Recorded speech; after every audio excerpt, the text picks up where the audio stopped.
हमारी संस्कृति, हमारे संस्कार सदा रहे हमारे साथ। भारत की पुरातन गाथाएं और महान संतों की वाणी। सब्सक्राइब करें तिलक कथाएं। रतन जी और यास्मीन आपसे कुछ मांगने आए थे, लेकिन उल्टा आपने ही उनसे दक्षिणा मांग ली। मैंने दक्षिणा नहीं, रतन जी और यास्मीन की बदनसीबी को अपनी झोली में डाला है लक्ष्मी की माँ। वैसे भी मैं अपने भक्तों से जो कुछ भी स्वीकार करता हूँ उससे 100 गुना ज्यादा मुझे उन्हें वापस करना पड़ता है। मैं आपको किसी धोखे में नहीं रखना चाहता। दरअसल आपकी पत्नी के पेट में एक मांस का गोला बन गया है। हमारी डॉक्टरी जुबान में उसे ट्यूमर कहते हैं। यह दर्द उस ट्यूमर की वजह से ही हुआ था। यास्मीन को क्या बीमारी है, आप मुझे बताइए ना। देखिए, अब तो यहाँ यास्मीन भी नहीं है। आपकी पत्नी अब सिर्फ 6 महीने की मेहमान है। आने वाले 6 महीनों में आपको ही अपनी पत्नी की देखभाल करनी है। आपको ही उनके सुख का ख्याल रखना है। इसका कोई इलाज नहीं है डॉक्टर साहब, कोई दवा नहीं है। मैंने यास्मीन की रिपोर्ट दूसरे 2 डॉक्टरों को बताई है। उनकी भी राय यही है कि अब कोई इलाज नहीं।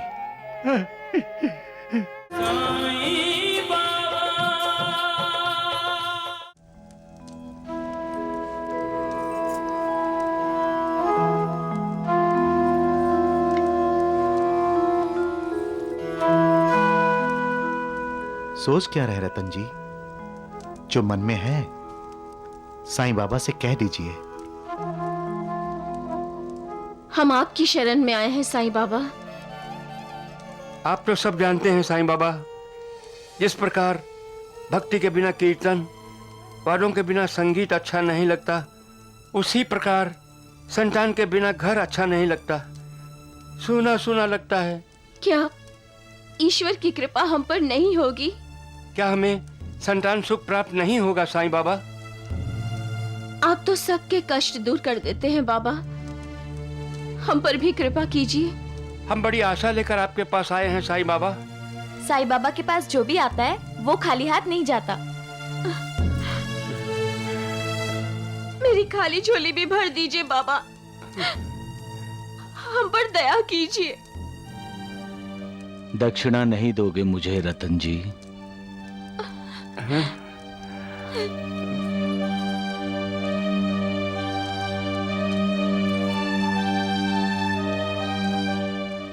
₹5 दक्षिणा के दे दो। हमारे पास पैसे नहीं है साईं बाबा। डाकुओं ने हमारे पास जो कुछ था सब लूट लिया।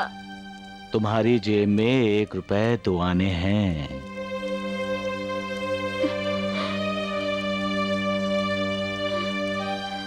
हाँ हाँ, ₹1 और 2 आने हैं।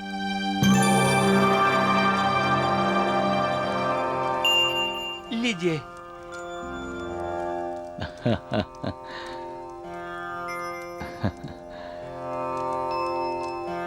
लेकिन साईनाथ, आपने तो ₹5 मांगे थे दक्षिणा में। महालसापति,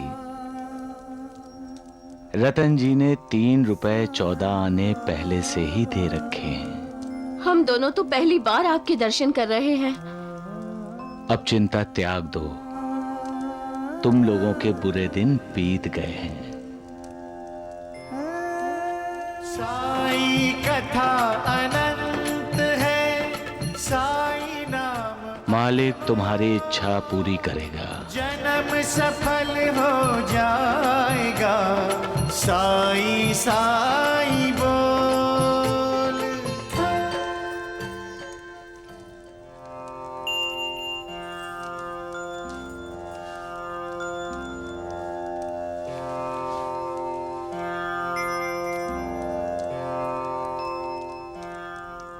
रतन जी और यास्मीन आपसे कुछ मांगने आए थे, लेकिन उल्टा आपने ही उनसे दक्षिणा मांग ली।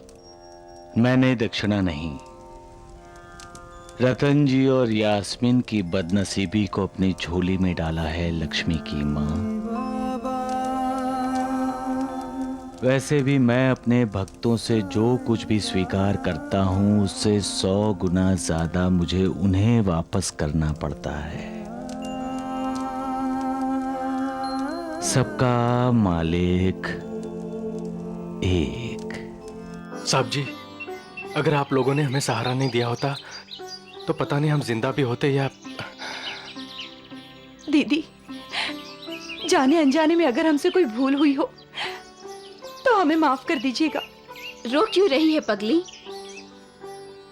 तुम्हें तो खुश होना चाहिए कि तुम अपने घर राहता वापस जा रही हो। साईं बाबा की कृपा से तुम्हारा परिवार फिर से एक साथ हुआ है। जाओ, खुश रहो। जब मन करे नांदेड़ चले आना। उसे अपने भाई का घर ही समझो। संभल कर जाइएगा।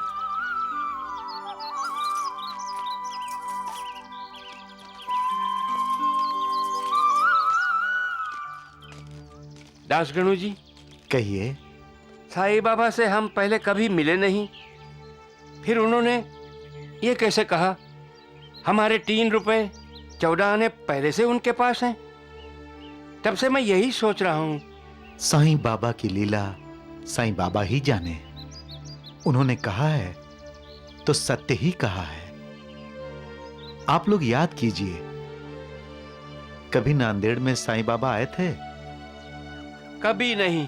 देखिए रतन जी, साईं बाबा के अनंत रूप हैं।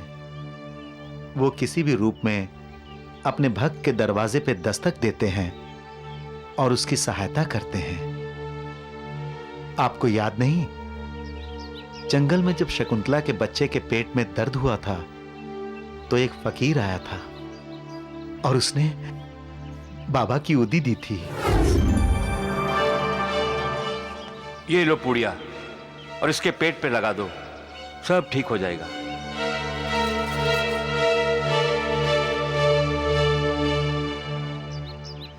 वही फकीर था, वही फकीर था। हाँ, मुझे अच्छी तरह याद है। जो फकीर हमें जंगल में मिला था वो हमारे घर भी आया था और हमने उसका आदर सत्कार किया था। हाँ, मुझे भी याद आया। हमने उसके आतिथ्य सत्कार पर क्या आपने पैसे खर्च किए थे? याद कीजिए, याद कीजिए। हाँ, हमने उस फकीर बाबा के आतिथ्य सत्कार पर 3 रुपए 14 आने खर्च किए थे। हाँ, वो साईं बाबा ही थे। आपने उन्हें 3 रुपए और 14 आने तब दिए थे। साईं बाबा की लीला को प्रणाम। मैं शिरडी में होता हूं, लेकिन शिरडी के बाहर भी क्या हो रहा है मुझे सब ज्ञात होता है।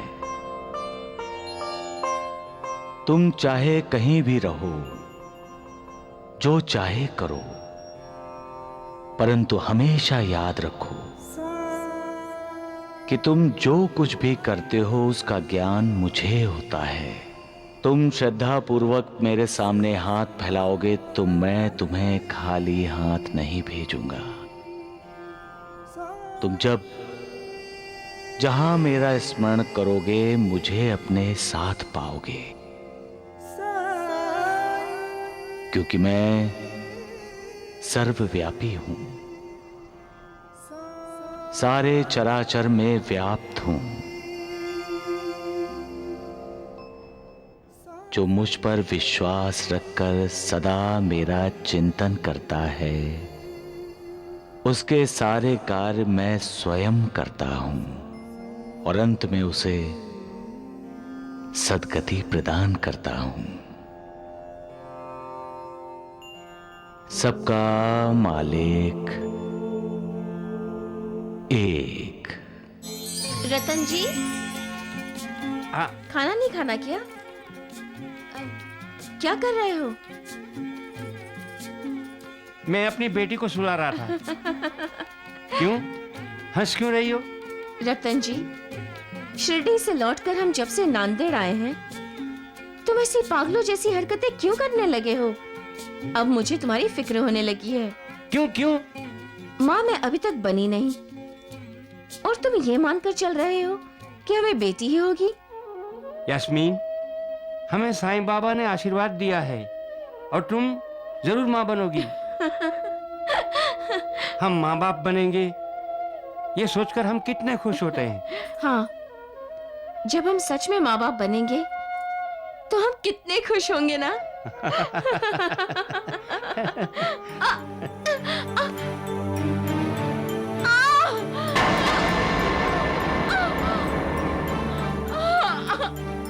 यास्मीन! रतन जी! यास्मीन! यास्मीन! यास्मीन! संभलो! यास्मीन! यास्मीन!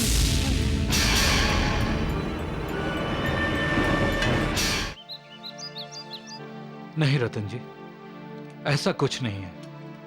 ये मां बनने वाली नहीं है।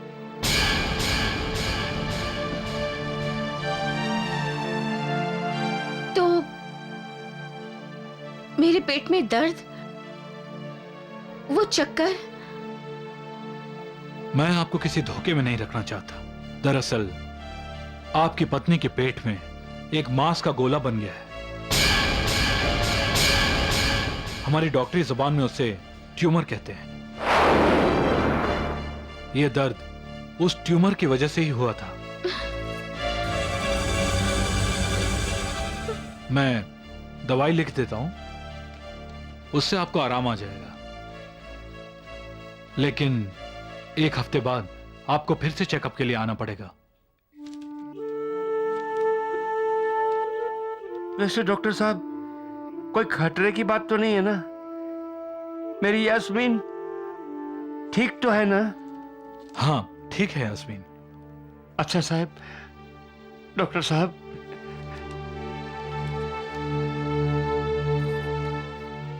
चल यास्मीन।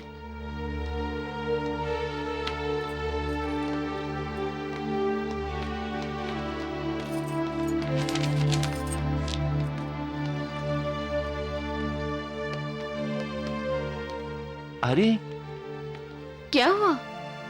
मैं डॉक्टर साहब को फीस देना तो भूल ही गया। तुम यहां बैठो, मैं अभी आया।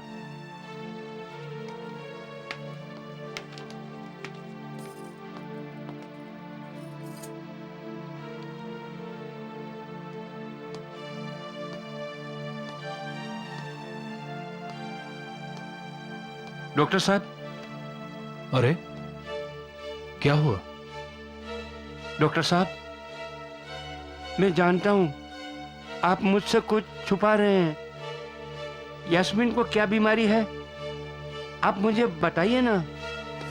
देखिए, अब तो यहां यास्मीन भी नहीं है। रतन जी, बीमारी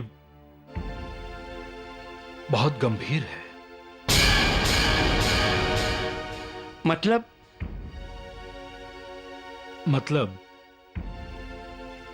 आपकी पत्नी अब सिर्फ 6 महीने की मेहमान है।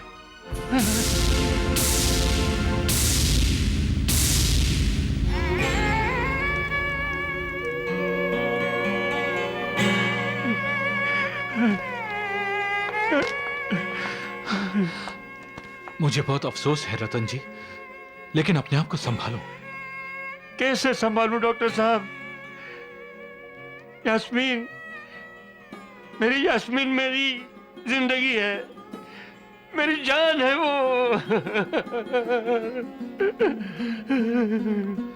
रतन जी, आपको हौसला रखना है। आने वाले 6 महीनों में आपको ही अपनी पत्नी की देखभाल करनी है। आपको ही उनके सुख का ख्याल रखना है। इसका कोई इलाज नहीं है डॉक्टर साहब, कोई दवा नहीं है। मैंने यास्मीन की रिपोर्ट दूसरे 2 डॉक्टरों को बताई है। उनकी भी राय यही है कि अब कोई इलाज नहीं। She is on last stage.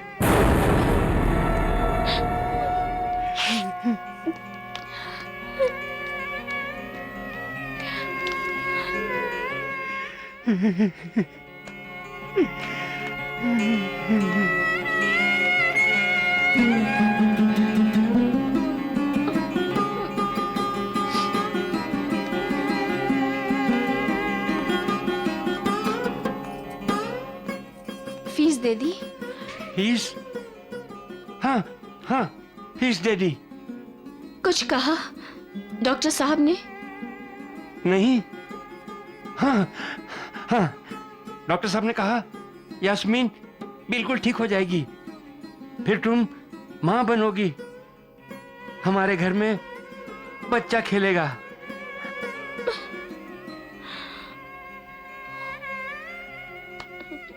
चले? रो मत। अरे अभी अभी तो तुमने मुझे बताया कि डॉक्टर साहब ने कहा है मुझे कुछ नहीं हुआ, फिर भी तुम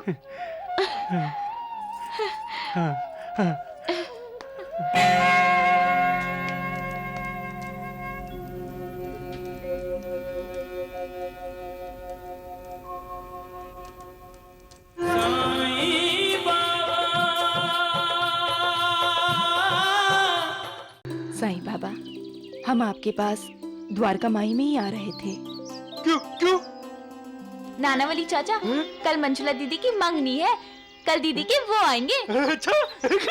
साईं बाबा, हम आपको मंगनी में आने के लिए प्रार्थना करने आए थे। मंगनी में आपकी उपस्थिति भविष्य में मंजुला के लिए बहुत शुभ होगी। आपका आशीर्वाद रहा तो शादी के बाद भी जीवन में उत्कर्ष होगा।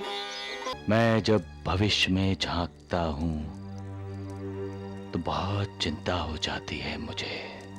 किसके भविष्य में झांका है आपने? कल उसकी मंगनी है। मंजुला के भविष्य में झांका है आपने?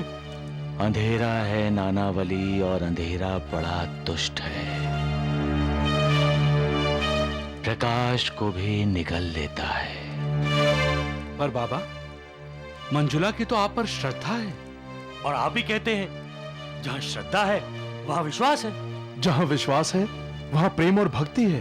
इसीलिए मैं बेचैन हूं महालसापति, और मेरी समझ में नहीं आ रहा है कि मैं क्या करूं। बाबा, आप तो भगवान हैं। मैं इंसान हूं नानावली, और मैं अपने आप को बहुत कमजोर महसूस करता हूं जब मैं अपने भक्तों का प्रारब्ध नहीं बदल सकता।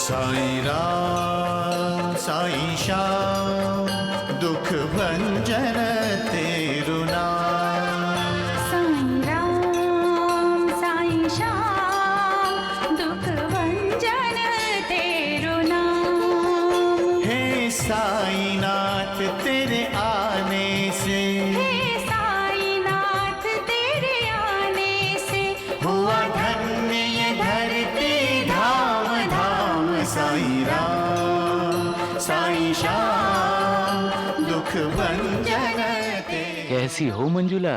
बाबा, मंजुला दीदी बड़ी बेचैन है। क्यों बेचैन है? क्या हुआ? वो पता नहीं क्यों बाबा, लेकिन आजकल दीदी को नींद ही नहीं आती, हमेशा खोई खोई सी रहती है, आंखें किसी को ढूंढती रहती है।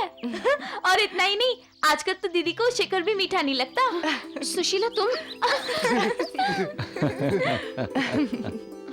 साईं बाबा, हम आपके पास द्वारका माई में ही आ रहे थे। क्यों क्यों? नानावली चाचा, कल मंजुला दीदी की मंगनी है, कल दीदी के वो आएंगे। अच्छा। साईं बाबा, हम आपको मंगनी में आने के लिए प्रार्थना करने आए थे। मंगनी में आपकी उपस्थिति भविष्य में मंजुला के लिए बहुत शुभ होगी। आपका आशीर्वाद रहा तो शादी के बाद भी जीवन में उत्कर्ष होगा।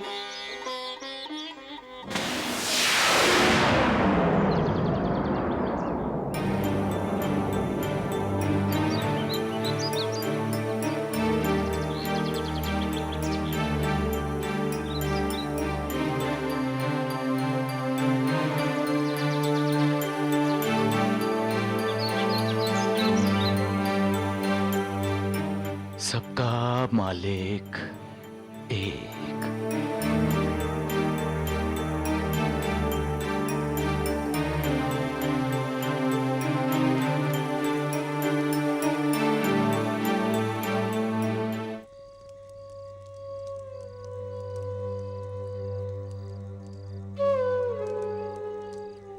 साईनाथ, क्या बात है? आज दीप नहीं जलाया आपने? अंधेरा ही अंधेरा है मालसापति, बहुत घना अंधेरा है। मैं जब भविष्य में झांकता हूं तो बहुत चिंता हो जाती है मुझे। किसके भविष्य में झांका है आपने? कल उसकी मंगनी है। मंजुला के भविष्य में झांका है आपने? अंधेरा है नानावली, और अंधेरा बड़ा दुष्ट है, प्रकाश को भी निगल लेता है।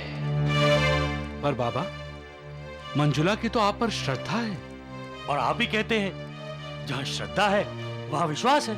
जहां विश्वास है वहां प्रेम और भक्ति है।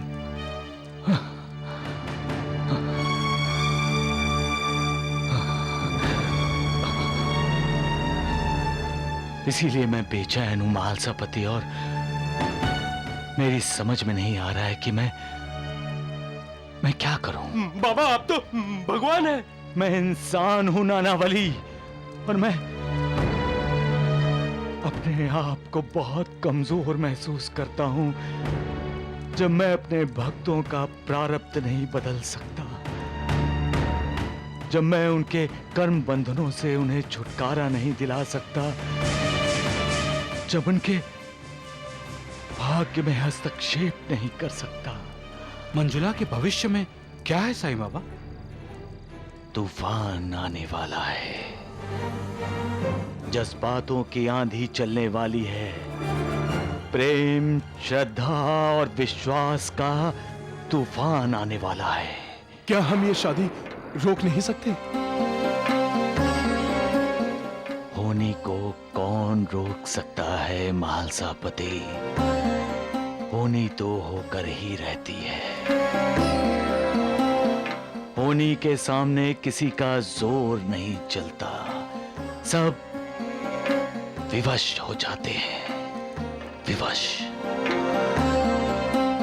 कल मंजुला की सगाई होगी और बाद में उसकी शादी भी होकर ही रहेगी। सबका मालिक एक।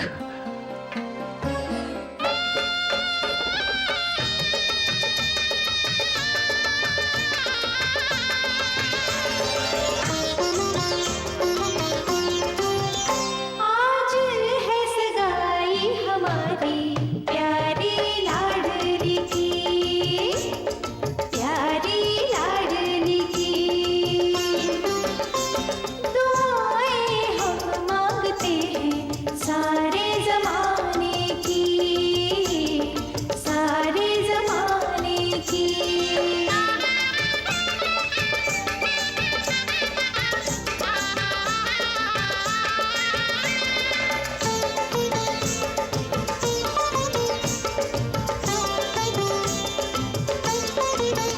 आया वक्त है सगाई की, रस्म निभाने की, रस्म निभाने की।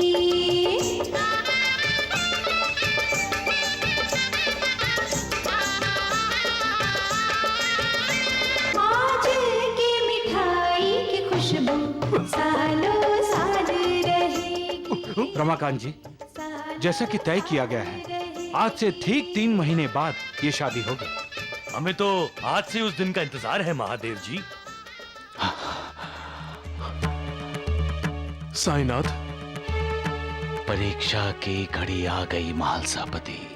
भक्त भी अपने भगवान की परीक्षा लेते हैं महालसापति, और भगवान के लिए वो परीक्षा बहुत कठिन हो जाती है।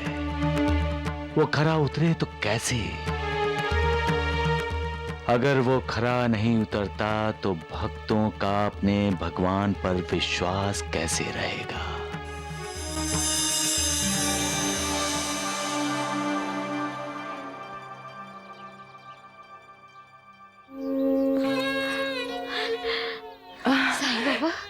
साईं बाबा,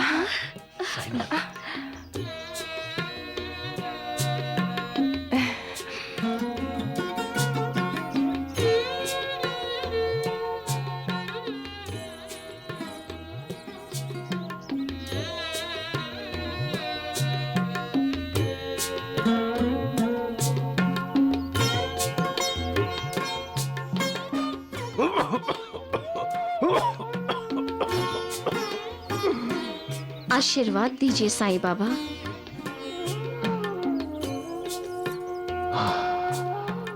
सदा सुखी रहो।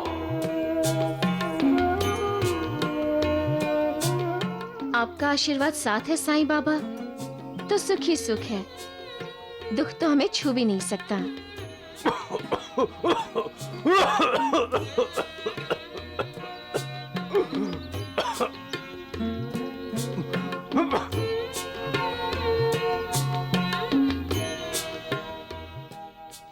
सबका मालिक एक।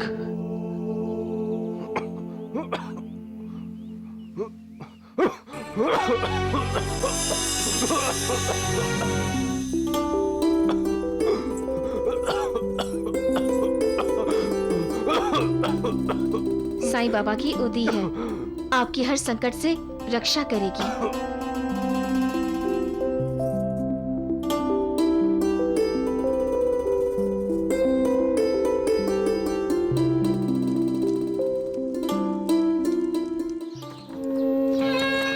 बहू के ससुराल वाले बहुत अच्छे हैं, और हमारे समधी वो तो बहुत ही अच्छे हैं। लेकिन बहुत अंधविश्वासी हैं। अच्छा, साधु फकीरों में उन्हें बड़ा विश्वास है।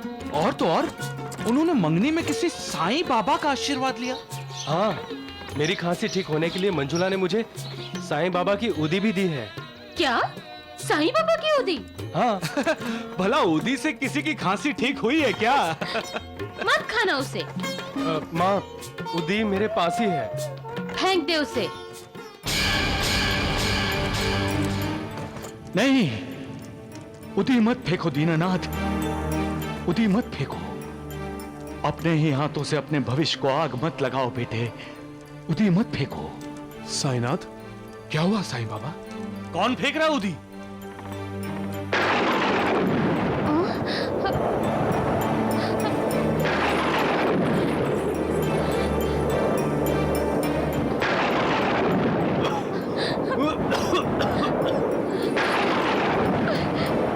क्या हुआ इसे?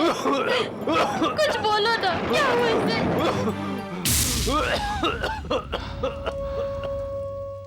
आप भी निराश होते हैं बाबा? मैंने तो होनी को टालने की बहुत कोशिश की थी, लेकिन टाल नहीं सका। दीनानाथ ने अपने भाग्य को ही ठुकरा दिया। अब जज्बात की आंधी चलेगी। अब श्रद्धा और विश्वास होनी से टकराएंगे, फिर तूफान आएगा। तूफान आएगा ही आएगा, आएगा ही आएगा।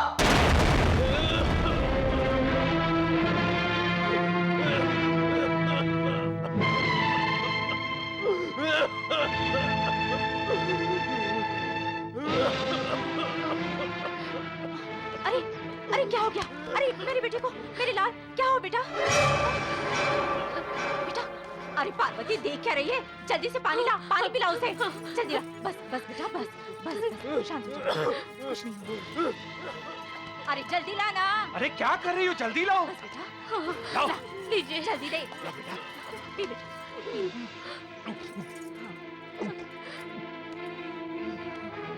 ले पकड़। कितना तंग कर रही है ये खांसी, इसे भी और हमें भी। अब क्या कहूँ तुझे महादेव, क्या कहूँ? तुम्हारी आंखों पर तो पट्टी बंदी है, दिखाई तो तुम्हें कुछ देता नहीं। अरे नियति के संकेत को समझो, नियति के संकेत को। अब मेरी तरफ इस तरह घूर के क्या देख रहे हो? जब से उस शिरडी की मंजुला के साथ इसका रिश्ता पक्का हुआ है ना, खांसी का महारोग ले बैठा है हमारा बेटा। बुआ जी। अरे क्या बुआ जी? हाँ, ऊंची आवाज में बोलने से सच्चाई को झुटलाया नहीं जा सकता बेटा। हाँ, और सच्चाई तो ये है बेटा कि मैं तुम लोगों को लगती हूँ बुरी,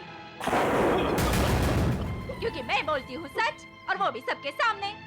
और सच तो ये है कि वो शिरडी की मंजुला मनहूस है, मनहूस है, मनहूस है। हाँ। अरे क्या दीदी, क्या दीदी? अगर वो लड़की इस घर में बहू बन के आ गई तो वो इस घर का सत्यानाश नहीं, सर्व सत्यानाश करके रहेगी वो। हाँ, कह देती हूँ। लेकिन दीदी, लड़की तो बहुत अच्छी है। अरे हट। हाँ बुआ जी, ये आपका वहम है। खांसी तो मुझे पहले से ही है, मंगनी तो मेरी बाद में हुई है। बस बस, ज्यादा तरफदारी मत करो उस लड़की की। हाँ, सब जानती हूँ। अरे बेटा, दुनिया देखी है मैंने। हाँ, अच्छा ये बता, तुझे इतने दिन से खांसी और वैद्य जी की तू इतनी पुड़िया खा चुका, पर तेरी खांसी ठीक नहीं हुई। क्यों नहीं हुई? गांव के और लोगों की तो खांसी ठीक हो गई। अरे बेटा, मुझे तो डर लग रहा है कि उसने कहीं जादू टोना ना कर दिया हो तुझ पर। बेटा बेटा, मुझे ये बता, तुझे उसने कुछ खाने को तो नहीं दिया था? हाँ दीदी, ऊदी तो दी थी, लेकिन हमने तो उसे रास्ते में फेंकवा दिया। देखा, आ गई ना सच्चाई जबान पर, आ गई ना। मैं ना कहती थी महादेव कि मैं हमेशा सच बोलती हूँ। अरे ऐसी तो मनहूस लड़कियाँ होती है जो अच्छे खासे लड़कों के जीवन में अपने मनहूस कदमों से प्रवेश करती है, और बस हंसते खेलते घर को ऐसी नजर लगाती है कि सत्यानाश घर का। देख महादेव, कान खोल के सुन ले, तू ये रिश्ता अभी के अभी तोड़ दे। दीदी आप कैसी बातें कर रही हो? बुआ जी आप क्या कह रही हैं? अरे ठीक कह रही हूँ महादेव, ठीक कह रही हूँ। इस शादी को मत होने दो, इसी में ही इस घर की भलाई है। हाँ, वरना कर लो अपनी मर्जी की। लो बेटा, पानी पी लो।